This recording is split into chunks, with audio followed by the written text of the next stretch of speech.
Hello friends, welcome back to my YouTube channel Raghav e learning. और दोस्तों, आज के वीडियो में हम लोग सॉल्व करने वाले हैं management of problem soils and wasteland. ठीक है, जो आपका पेपर था पीएससी एग्रीकल्चर 7 सेमेस्टर। ठीक है, उसको हम लोग आज उसका सोल्यूशन देखेंगे।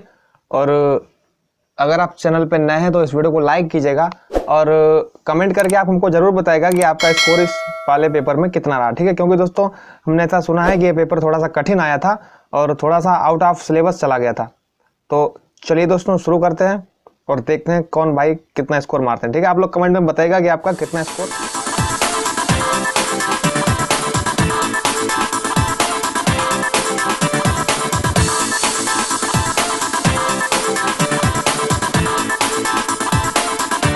पहला दोस्तों आपका क्वेश्चन था कि पीएल सोरेनसन ने खोजा था। ठीक है, पहला आपका क्वेश्चन था पीएल सोरेनसन ने खोजा, तो उन्होंने किसकी खोज की दोस्तों? पीएच की। ठीक है, आगे चलेंगे। पीएच एवं पीओएच का योग सदैव होता है, तो सदैव पीएच एवं पीओएच का योग दोस्तों 14 होता है। और ठीक है, आगे चलेंगे। विद्युत चालकता की सही इकाई है, तो विद्युत चालकता की जो आपकी सही इकाई है वो आपका ए, क्वेश्चन नंबर का ए आपका आंसर सही है।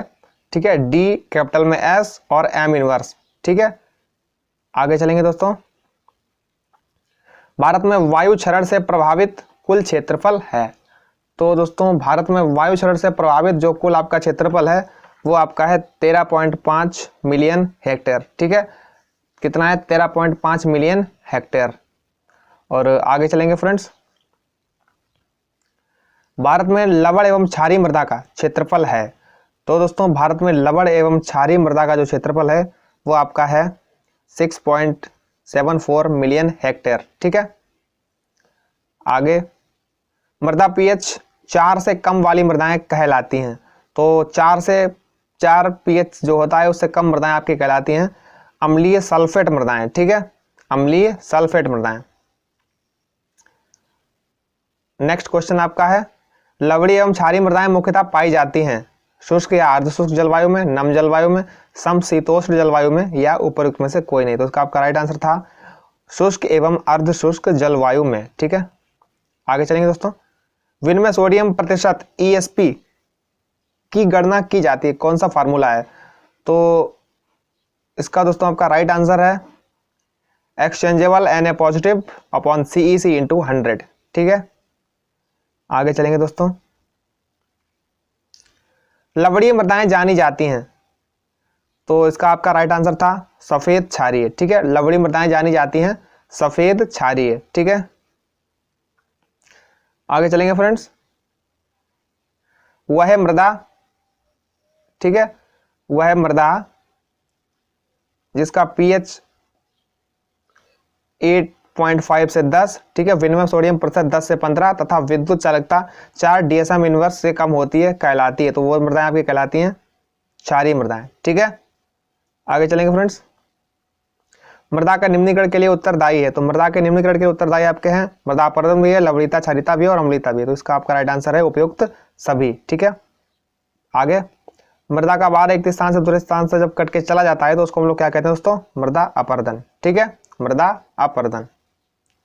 आगे चलेंगे। पाइराइट का उत्पादन सर्वाधिक कहाँ पे है दोस्तों? वो है आपका बिहार में। ठीक है, बिहार राज्य में पाइराइट का उत्पादन सर्वाधिक होता है। ठीक है, आगे चलेंगे फ्रेंड्स। वह अम्लीयता जो कोलाइट्स पर H पॉजिटिव और Al3 आयन के अधिशोषण द्वारा उत्पन्न होती है उसको हम लोग क्या कहते हैं? उसको हम लोग कहते हैं दोस्तों एक्टिव। ठीक है, एक्टिव एसिडिटी, उसको हम लोग क्या कहते हैं? सक्रिय अम्लता हिंदी में। ठीक है, आगे चलेंगे फ्रेंड्स।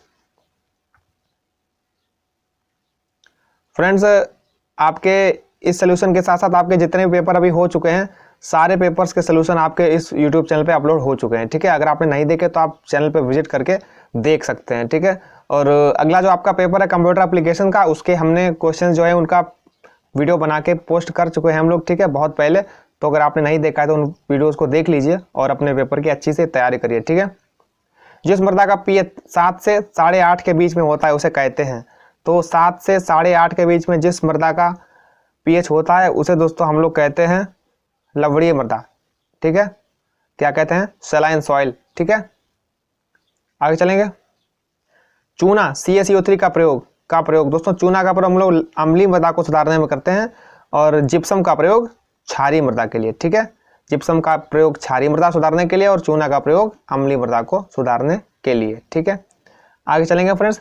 सर्वमान्य मृदा की हानि समीकरण, ठीक है, सर्वमान्य मृदा हानि समीकरण प्रदर्शित होता है। तो इसका राइट आंसर क्या है दोस्तों? इसका राइट आंसर है आपका ए। ठीक है, A is equal to R into K into L into S into C into P, ये आपका ए वाला राइट आंसर है। ठीक है, सर्वमान्य मृदा हानि समीकरण को विकसित किया था, तो दोस्तों ये हमने इसका जिक्र हमने अपने वीडियोस में किया था। ठीक है, जिसने देखा था वो सही कर देगा, विस्मायर एवं स्मिथ ने। ठीक है, विस्मायर एवं स्मिथ ने।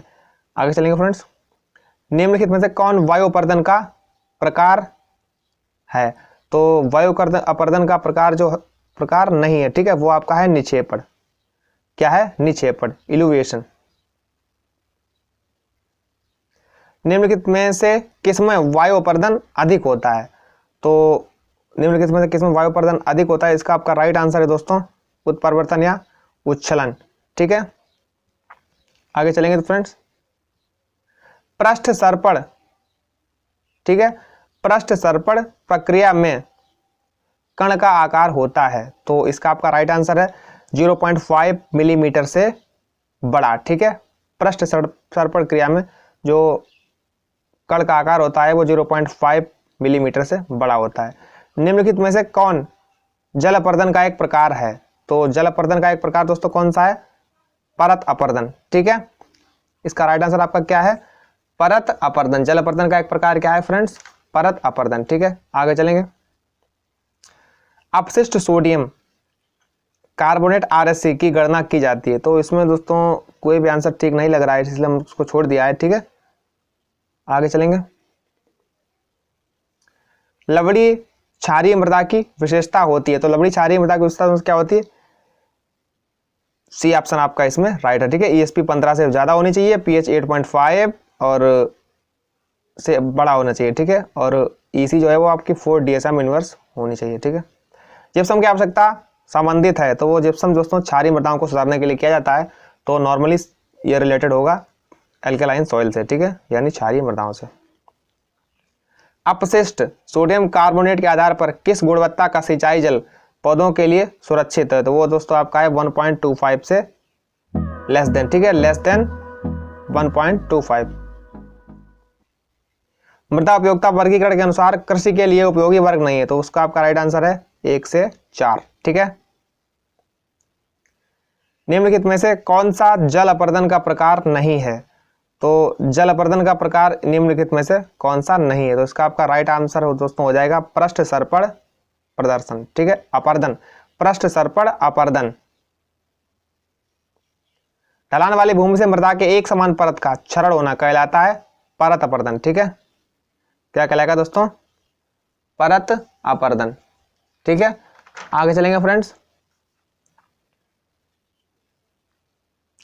उंगली समान संरचना किस जल अपर्दन में बनती है? तो उंगली समान संरचना दोस्तों आपकी बनती है रिले अपर्दन में। ठीक है, रिले अपर्दन में। आगे बढ़ेंगे। मृदा की जलमग्नता से होता है, मृदा की जो जलमग्नता है उससे दोस्तों क्या होता है? NH4 पॉजिटिव आयन का संचयन, NO3 निगेटिव आयन का संचयन, या नाइट्रीकरण, या उपयुक्त में से कोई नहीं। इसका आपका राइट आंसर है NH4 पॉजिटिव आयन का संचयन। ठीक है, आगे बढ़ेंगे।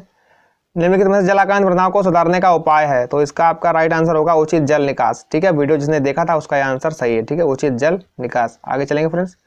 निम्नलिखित में से कौन सा वृक्ष या पेड़ जलाक्रांत दशा के लिए उपयुक्त है? तो इसका आपका राइट आंसर है यूकेलिप्टस। ठीक है, कौन सा है दोस्तों? यूकेलिप्टस। जलमग्नता के कारण से क्या होता है? अम्लीय मृदा का pH कम होता है, बढ़ता है, क्षारीय pH बढ़ता है, या कुछ नहीं? तो इसका आपका राइट आंसर है 34 का अम्लीय मृदा का pH डिक्रीज होता है। ठीक है, कम होता है। आगे बढ़ेंगे फ्रेंड्स। निम्नलिखित में से कौन सी उच्च लवण प्रतिरोधी फसल नहीं है? तो इसका आपका राइट आंसर था सरसों। ठीक है, इसका राइट आंसर आपका क्या था? सरसों। आगे चलेंगे फ्रेंड्स। जिप्सम और आयरन पायराइड्स का प्रयोग डॉट डॉट डॉट को सुधारने में होता है, तो इसका आपका राइट आंसर है जिप्सम यानी क्षारीय मृदा। ठीक है, जिप्सम या आयरन पायराइड का प्रयोग क्षारीय मृदा को सुधारने के लिए होता है। ठीक है, आगे बढ़ेंगे फ्रेंड्स। भारत में अम्लीय मृदा का क्षेत्रफल है, तो भारत में अम्लीय मृदा का क्षेत्रफल दोस्तों इसका आपका राइट आंसर फिलहाल के लिए 6.74 मिलियन हेक्टेयर है, ठीक है। और इसको आप बताइएगा कि इसका राइट आंसर क्या है, ठीक है। आगे बढ़ेंगे फ्रेंड्स। निक्षालन आवश्यकता संबंधित है, तो निक्षालन आवश्यकता संबंधित है आपकी लवणीय मृदा से, ठीक है। किससे है? सैलाइन सॉइल से, ठीक है। आगे बढ़ेंगे फ्रेंड्स। मृदा प्रदूषण का सबसे महत्वपूर्ण कारक क्या है? तो ये दोस्तों आपका environmental science and agro ecology के पेपर में ये आया था। इसका आपका राइट आंसर है प्लास्टिक, ठीक है। इसका राइट आंसर कौन सा है दोस्तों? प्लास्टिक। आगे बढ़ेंगे। निम्नलिखित में से किसको वहितमल उपचार के लिए प्रयोग करते हैं? तो उसका आपका राइट आंसर है नीलहरी शैवाल। ये 99% नीलहरी शैवाल है, ठीक है। आगे चलेंगे। रासायनिक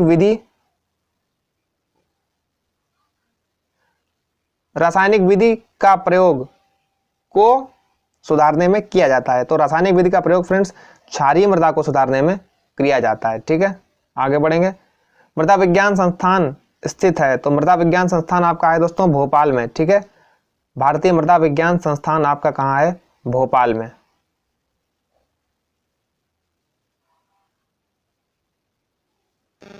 तो फ्रेंड्स आगे चलेंगे। लवणी क्षारीय मृदा में हरी खाद के लिए सबसे उपयुक्त फसल है, तो सबसे उपयुक्त फसल आपके दोस्तों है ढेंचा, ठीक है। कौन सी है? ढेंचा। आगे बढ़ेंगे फ्रेंड्स। अम्लीय वर्षा का मुख्य कारण है, तो अम्ल वर्षा का मुख्य कारण है आपका सल्फेट और नाइट्रेट, ठीक है। यानी SO2 या NO2 दोनों होते हैं, ठीक है। आगे बढ़ेंगे फ्रेंड्स। ये भी आपका इन्वायरमेंटल साइंस के पेपर में आया हुआ प्रश्न है, ठीक है। केंद्रीय मृदा लवणता अनुसंधान संस्थान, ठीक है। केंद्रीय मृदा लवणता अनुसंधान संस्थान आपका स्थित है, तो वो आपका दोस्तों स्थित है करनाल, ठीक है, हरियाणा में, ठीक है। आगे चलेंगे दोस्तों। भारतीय मृदा व जल संरक्षण संस्थान स्थित है, तो वो दोस्तों आपका स्थित है देहरादून में, ठीक है। भारतीय मृदा व जल संरक्षण संस्थान स्थित है आपका देहरादून में। एल्कलाइन शब्द रसियन शब्द सोलेंटेज से लिया गया, ठीक है। इसका आपका राइट आंसर कौन सा है? सोलेंटेज से लिया गया है, ठीक है। आगे बढ़ेंगे। मृदा अपर्दन के लिए उत्तरदायी है वनों की कटाई, अधिक चराई, शिफ्टिंग कल्टीवेशन या, तो इसमें आपका राइट आंसर है सभी। ये सभी चीजें जो है वो मृदा अपर्दन के लिए उत्तरदायी हैं, ठीक है। आगे बढ़ेंगे फ्रेंड्स। निम्नलिखित में से कौन सा उर्वरक अम्लीय मृदा को सुधारने में प्रयोग होता है? तो इसका दोस्तों आपका राइट आंसर है, निम्नलिखित में से कौन सा उर्वरक अम्लीय मृदा को सुधारने में प्रयोग होता है? तो इसका आपका राइट आंसर है दोस्तों बेसिक स्लैग, ठीक है। क्या है? Basic slag. आगे बढ़ेंगे फ्रेंड्स। लवणी क्षारीय मृदाओं का अधिक क्षेत्रफल है, तो वो दोस्तों अपने उत्तर प्रदेश में है। लवणी क्षारीय मृदाओं का सबसे ज्यादा क्षेत्रफल अपने उत्तर प्रदेश यानी यूपी में है, ठीक है। वह प्रक्रिया जिसमें मृदा के घुलनशील लवण का संचयन होता है उसको कहते हैं, तो इसका आपका राइट आंसर है दोस्तों लवणीकरण, ठीक है। क्या है? लवणीकरण, सैलिनाइजेशन, ठीक है। आगे बढ़ेंगे फ्रेंड्स।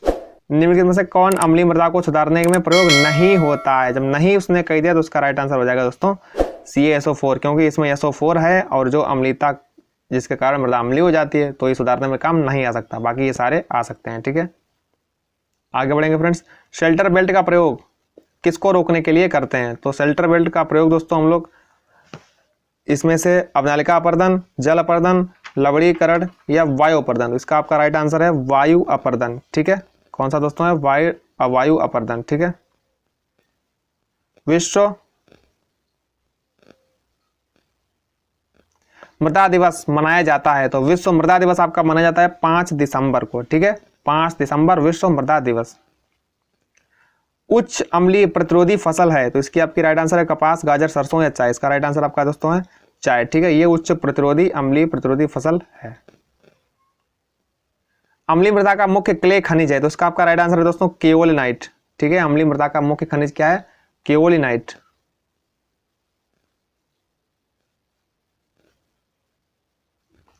जब मृदा के बनने की तुलना में मृदा अपर्दन सामान्य गति से अधिक हो जाता है तो वह कहलाता है, तो इसको दोस्तों हम लोग कहते हैं जब नॉर्मल स्पीड में मृदा अपर्दन होगा उसको हम लोग कहेंगे प्राकृतिक नेचुरल इरोजन, लेकिन जब थोड़ी स्पीड बढ़ जाएगी नॉर्मल से ऊपर तो यानी तो हो जाएगा आपका त्वरित अपरदन। ठीक है, आगे अपने फ्रेंड्स जिप्सम में पाया जाता है, इसको क्वेश्चन आपका वीडियो में था और हमारे में वीडियोस में आपका 18.6% S और 23% Ca लिखा था। ठीक है, इसमें उन्होंने क्या किया, Ca पहले कर दिया और सल्फर को बाद में कर दिया, तो कोई नहीं, इसका आपका राइट आंसर हो जाएगा 23% कैल्शियम और 18.6% सल्फर। ठीक है, आगे बढ़ेंगे फ्रेंड्स। लवड़ी मृदा में पाए जाने वाले लवणों का समूह है NaCl plus Na2SO4, sodium carbonate, sodium sulphate, sodium Na2CO3, NaHCO3। तो उसका राइट आंसर आपका हो जाएगा फ्रेंड्स ये वाला। ठीक है, Na2CO3 प्लस NaHCO3। दोस्तों लास्ट क्वेश्चन, सामान्य मृदा की विद्युत चालकता यानी इलेक्ट्रिकल कंडक्टिविटी जो है वो आपकी होती है ग्रेटर देन 4। ठीक है, सामान्य मृदा की इलेक्ट्रिकल कंडक्टिविटी आपकी 4 से ज़्यादा होती है। तो फ्रेंड्स बाकी के जो वीडियोस हैं आपकी 7th सेमेस्टर से रिलेटेड अगर आपने नहीं देखे हैं तो आप चैनल पे विजिट करके देख सकते हैं। ठीक है, और चैनल को दोस्तों इस वीडियो को लाइक ज़रूर कर दीजिएगा और इस आंसर की में कितने आपका स्कोर कितना रहा वो हमें कमेंट करके ज़रूर बताइएगा। अगले पेपर के लिए आप लोग बिल्कुल तैयार हो जाइए और उसके आंसर की भी आपको इसी चैनल पे उपलब्ध हो जाएगी। तो अगर आप चैनल पे नए हो तो इसको सब्सक्राइब करके रखिए जिससे कि अगली जो आंसर की है आपके पास एकदम से सबसे पहले पहुंच जाए। ठीक है।